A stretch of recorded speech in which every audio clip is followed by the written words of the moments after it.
Olá, gente! Meu nome é Cláudia Quinieri e você está no canal Momento Literário. Seja muito bem-vindo! Hoje eu vim conversar com vocês sobre um assunto diferente, que não é uma resenha. Hoje eu não vou fazer uma resenha de um livro. Eu vim conversar com vocês sobre a Cláudia Quinieri, escritora. Isso mesmo, gente. Eu sou escritora de livros infantis, de literatura infantil. E eu queria mostrar para vocês um pouco do meu trabalho e tirar um pouco também das dúvidas que vocês me perguntam, né? Muitas pessoas me perguntam como eu comecei esse trabalho como escritora, como é ser escritora, as dificuldades todas que nós passamos, as lutas, né? Tudo que um escritor no Brasil tem que enfrentar de desafios. Se eu sou uma escritora que faço parte de uma editora, ou se eu sou uma escritora individual, eu vou explicar também para vocês um pouquinho, aos poucos, né? Sobre a diferença entre ser uma escritora de editora e ser uma escritora individual. Então, assim, eu pretendo sanar a dúvida daqueles que pretendem ser escritores, assim como eu, entrar nesse mundo fantástico da literatura, que apesar de ser um mundo muito sacrificante, né? Que exige muito porque a gente tem muito pouco retorno. Nosso retorno ele não é um retorno rápido. Escritor no Brasil não é sinônimo de dinheiro, de riqueza, né? Mas é um trabalho delicioso, é um trabalho muito gostoso, é um trabalho que eu acredito como professora, por isso eu quis me aprofundar na literatura infantil. Já lancei meu primeiro e o meu segundo livro, vou mostrar para vocês aqui. Esse é o meu primeiro livro lançado, A Caixa Mágica da Lelê. Vou contar daqui a pouco um pouquinho da história desse livro para vocês, pela editora Chiado Books, com o selo da Flamingo. Esse é o meu segundo livro lançado, Imagine que vai passar e passe a acreditar. Também vou falar para vocês um pouquinho dele, vou dar uma pequena pincelada. É um livro pós-pandemia que fala de uma criança que vivenciou a pandemia e entrou em depressão. Enfim, é um livro maravilhoso. E, gente, estou lançando o meu terceiro livro e eu vou falar para vocês, eu confessar. Esse livro é o meu xodó, porque esse livro ele foi baseado em pessoas reais, foi baseado no meu pai, né, e nos meus filhos, e é uma história linda que eu também vou contar para vocês. Então fica comigo para você escutar um pouquinho. Hoje eu vou contar um pouquinho de cada livro para vocês, e aos pouquinhos eu vou explicando para vocês e sanando a dúvida de vocês sobre tudo que nós enfrentamos, os desafios que nós enfrentamos como escritores aqui no Brasil, tudo que nós temos que fazer, onde nós temos que procurar, o que nós temos que pagar, enfim, tudo que vocês quiserem saber, vão me perguntando também, que o que eu não souber, eu procuro saber e a gente vai trocando, e isso é que é importante, tá bom, gente? Então vamos lá?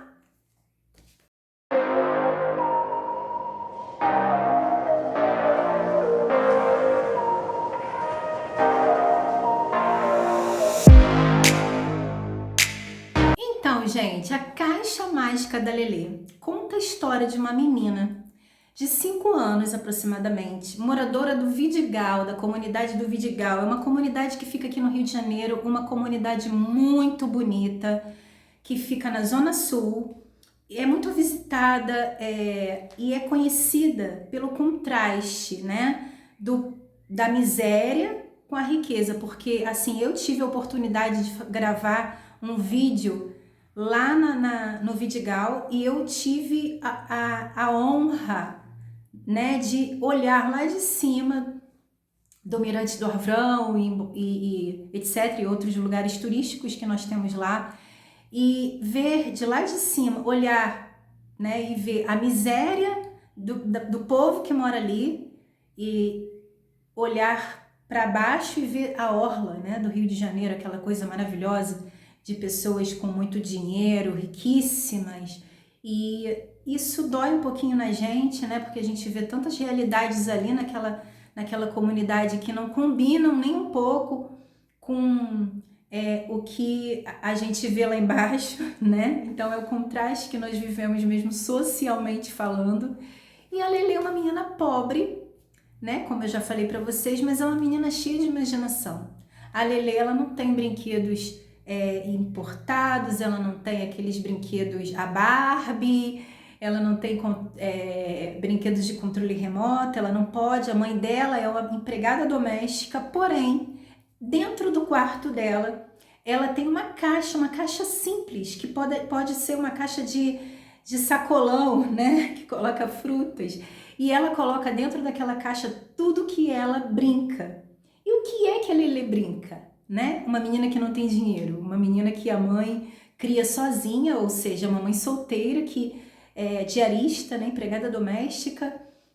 O que Lelê tem para brincar? A Lelê tem o que ela cata na rua. Então, o que ela cata na rua são pedaços de pau, de pedras, diferentes pedras, conchas do mar, porque, né, a gente tem essa realidade ali no Vidigal. As crianças do Vidigal, elas vão muito à praia, então elas têm muito acesso à praia, né, porque é muito próximo. Então ela tem conchas do mar, ela tem pedaços de retalhos, e dentro dessa caixa ela tem tudo o que ela precisa para ser feliz, para brincar como uma criança qualquer, como se ela fosse uma criança rica. Porque, na verdade, a Lelê, ela não sabe o que é uma criança rica. E é claro que eu não vou dar mais spoiler, eu vou deixar para vocês aqui na descrição onde vocês podem adquirir esse livro. Esse livro é um livro maravilhoso, que não é só um livro para que as crianças leiam e tenham acesso somente à literatura. É uma literatura de formação, né? Uma literatura de conscientização. Embora eu não acredite que a literatura tenha essa função exatamente, mas foi um livro assim que eu gostei muito de ter feito, e eu amo demais essa história. E em todos os lugares que eu vou, todas as pessoas que leem ficam muito encantadas com a história da Lelê. Tá, gente? Então esse foi a Caixa Mágica da Lelê. Deixa eu falar para vocês um pouquinho sobre o Imagine que vai passar e passe a acreditar. Essa história, diferente da história da Lelê, é a história do Gustavo. O Gustavo é um menino negro, né? Como vocês podem ver, um menino negro, de uma família toda negra, mas é um menino de classe média alta, ou seja, ele mora num condomínio muito bonito. Ele tem acesso a todos os brinquedos, sim, de alta tecnologia. Ele tem acesso ao play, ele tem acesso à piscina. Ou seja, ele tem uma vida muito agitada, né? Dessas crianças assim que moram nesses condomínios. E de uma hora para outra... deixa eu falar. Assim como a Lelê, como criança, né? Gustavo tem uma imaginação maravilhosa, surpreendente, né? Ele brinca de coisas, ele inventa coisas, ele viaja na imaginação dele. E um belo dia, assim como todos nós, Gustavo vai dormir e acorda com a notícia de que todos têm que ficar dentro de casa porque o mundo todo está passando pela Covid-19, pela pandemia da Covid-19, e de uma hora para outra o Gustavo vê a sua vida social desmoronar, né? Tudo que ele gostava de fazer, as brincadeiras de liberdade que ele tinha, ele se vê trancado dentro de um apartamento, né? Somente com seus pais. Ele tem uma avó que é uma avó muito presente, uma avó que ele ama muito, que não mora na cidade dele, né? Mas que ele sempre visita, e essa avó ele não pode mais ver por causa, né, da idade, é uma idosa. Então ele fica privado de tudo aquilo que ele gosta de fazer e que ele ama fazer. E o Gustavo, nos primeiros dias, ele não fica assim meio que sem entender, nem na escola ele pode ir, né, gente? Ele fica meio sem entender nada, e os dias vão se passando e o Gustavo vai ficando cada vez mais triste, mais triste, mais triste. E o Gustavo, uma criança, acaba deprimida, né? Ele acaba em depressão, ele acaba vendo a vida dele, que era colorida, maravilhosa, ficar preta e branca. E assim, eu quero até agradecer ao meu ilustrador, ao Caio, que assim, ele capta, gente, assim, tudo que eu falo para ele, a história que eu conto, né? Antes da gente fazer o projeto, a gente faz o projeto juntinho, E assim, ele consegue captar toda a ideia e ele faz de uma forma que até me emociona, sabe? Porque ele é incrível, Caio. Muito obrigada pelo seu profissionalismo e assim, pela troca, pela sensibilidade que você tem. Então ele vê esse mundo colorido ficar todo preto e branco, cai em depressão.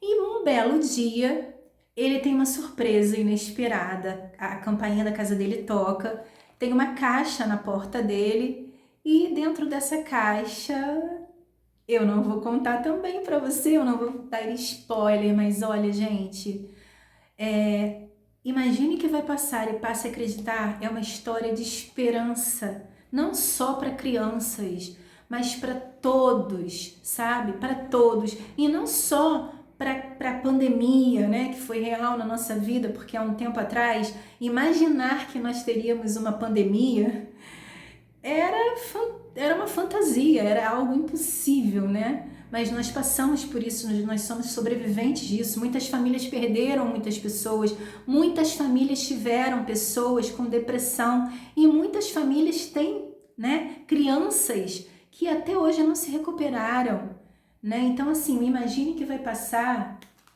e Passe a Acreditar é um livro que traz essa esperança de volta, que resgata o valor das coisas que realmente têm valor, né? Das coisas que realmente são importantes para que a gente não se perca, mesmo que tudo se perca. Não se perca quando as coisas não saem da forma como nós esperamos. Então, é uma mensagem muito bonita, muito profunda, que você precisa conhecer. Também vou deixar aqui na descrição onde você pode adquirir o livro, tá? E para terminar, eu vou falar da minha nova obra, gente. Olha o meu xodó. Eu tô tão apaixonada. Primeiro porque tá tudo muito bem feito. A capa é dura, tá vendo? Olha, capinha dura. O nome do livro é Fantástica Viagem com o Vovô. Sabe? E assim, esse aqui, ó, que vocês estão vendo é o meu pai hoje. Esse é o meu filho Daniel e esse é o meu filho Mateus. Essa é uma pipa e aqui tá escrito Cláudia. E tudo aqui tem um porquê, tudo aqui tem um motivo. Você vai ficar sabendo quando você ler esse livro aqui, gente. Que é incrível. Eu vou ler a sinopse para vocês e vocês vão ter um pouquinho da noção do que é esse livro maravilhoso. Escutem só. Imagine se você pudesse viajar no tempo. Agora imagine se você pudesse viajar no tempo e encontrar o seu avô e juntos vocês pudessem brincar livremente. Vocês não teriam celular, videogame, jogos eletrônicos, pois no tempo do vovô as brincadeiras eram outras. Prepare-se para se emocionar com essa história que mostra o encontro de gerações diferentes e resgata o valor das brincadeiras antigas. Então, vamos brincar juntos nessa aventura? Gente, eu preciso falar alguma coisa, né? Eu já falei aqui no canal algumas vezes como professora o quanto nós precisamos tirar um pouco dessa coisa dos jogos eletrônicos, né? Dos celulares, das TVs, um pouco da vida dos nossos filhos. Eu sei o quanto é difícil, eu como mãe também ofereço celular para o meu filho, eu sei que a gente precisa, porque a gente precisa dar conta de muita coisa, mas, né? E as brincadeiras antigas? E as brincadeiras livres, onde as crianças brincavam livres? Ai, Cláudia, mas olha só, hoje a violência, né? Não deixa a gente deixar o nosso filho brincar na rua, não deixa, a gente não pode mais deixar o nosso filho brincar livremente. Concordo com vocês, eu também não deixo os meus filhos brincarem livremente nas ruas, como era no nosso tempo. Porém, nós podemos oferecer, né, levá-los a ter experiências as quais nós tínhamos no nosso tempo, as experiências que os nossos pais passaram para nós. A gente não pode perder essas experiências, privar essas crianças de conhecerem essas brincadeiras e terem a oportunidade de soltar pipa, de rodar peão, de pular amarelinha, não sei como é que fala aí na sua cidade, mas de brincar de queimada, de pique-esconde, seja onde for nos espaços que são construídos nas cidades, né? Aqui perto da minha casa tem um Engenhão, que é um espaço maravilhoso, que os pais podem levar os filhos e que podem brincar. Aí você fala, ai, mas eu tô tão cansada, gente, eu também tô muito cansada, às vezes é muito difícil. Mas a gente precisa fazer um esforçozinho, né, para que isso não se perca. E assim, um recadinho também para as escolas, né? Nós, como professores, precisamos incentivar essas brincadeiras na escola, né? Oferecer para os nossos alunos a oportunidade de ter essas experiências nas nossas escolas também. E é isso, gente. Olha, o livro A Fantástica Viagem com o Vovô ainda não foi lançado. Eu ainda não tenho uma data definida, mas eu faço questão, mas muita questão, que você esteja presente nesse lançamento, que vai ser incrível, incrível. Eu quero que muita gente esteja lá para prestigiar esse trabalho fantástico. E assim, um recado que eu deixo para você que é pai, mãe, professor, tio, tia, madrinha, padrinho, enfim, você adulto, ofereça literatura para sua criança. Ofereça literatura para sua criança, porque a melhor brincadeira que existe é a literatura, né? A melhor brincadeira que existe é ler. Porque quando nós lemos, nós trabalhamos o nosso lado da imaginação, da fantasia, e nós nos formamos enquanto seres humanos. Nós precisamos ler como crianças, nós precisamos ler como adultos. E quanto mais cedo nós começamos, né, nessa aventura da literatura, melhor será para o nosso futuro. Crianças que leem muito, são adolescentes que escrevem bem, são jovens que escrevem bem, são adolescentes que se expressam bem, são jovens que se expressam bem. Então, gente, ofereça literatura de qualidade para sua criança, ofereça leitura para sua criança. Tenha uma biblioteca na sua casa, tá? Ai, mas eu não tenho dinheiro, o livro é muito caro, concordo com você, o livro realmente é muito caro, mas nós temos os sebos. Eu lancei há um tempinho atrás, eu comecei, né? Mas eu não dei continuidade a um projeto onde eu gostaria de reunir o máximo de livros possíveis infantis para que eu fosse lá no Vidigal, na comunidade do Vidigal, ofertar esses livros para essas crianças, né, que são carentes, que não têm acesso à literatura, e contar essas histórias para essas crianças. Então, assim, os meus livros, eles têm personagens vivos, eles interagem com o público, né? E o público fica encantado. Então é isso, gente. Esse foi o meu primeiro vídeo dessa série nova que eu vou colocar aqui, que eu vou sempre estar dividindo com vocês. Eu espero que vocês tenham gostado, eu espero que vocês acompanhem o meu trabalho, que vocês compartilhem, que vocês divulguem, que vocês falem desse trabalho maravilhoso, que eu tenho certeza que vai ser muito legal para todo mundo, tá bom? Um grande beijo e até mais!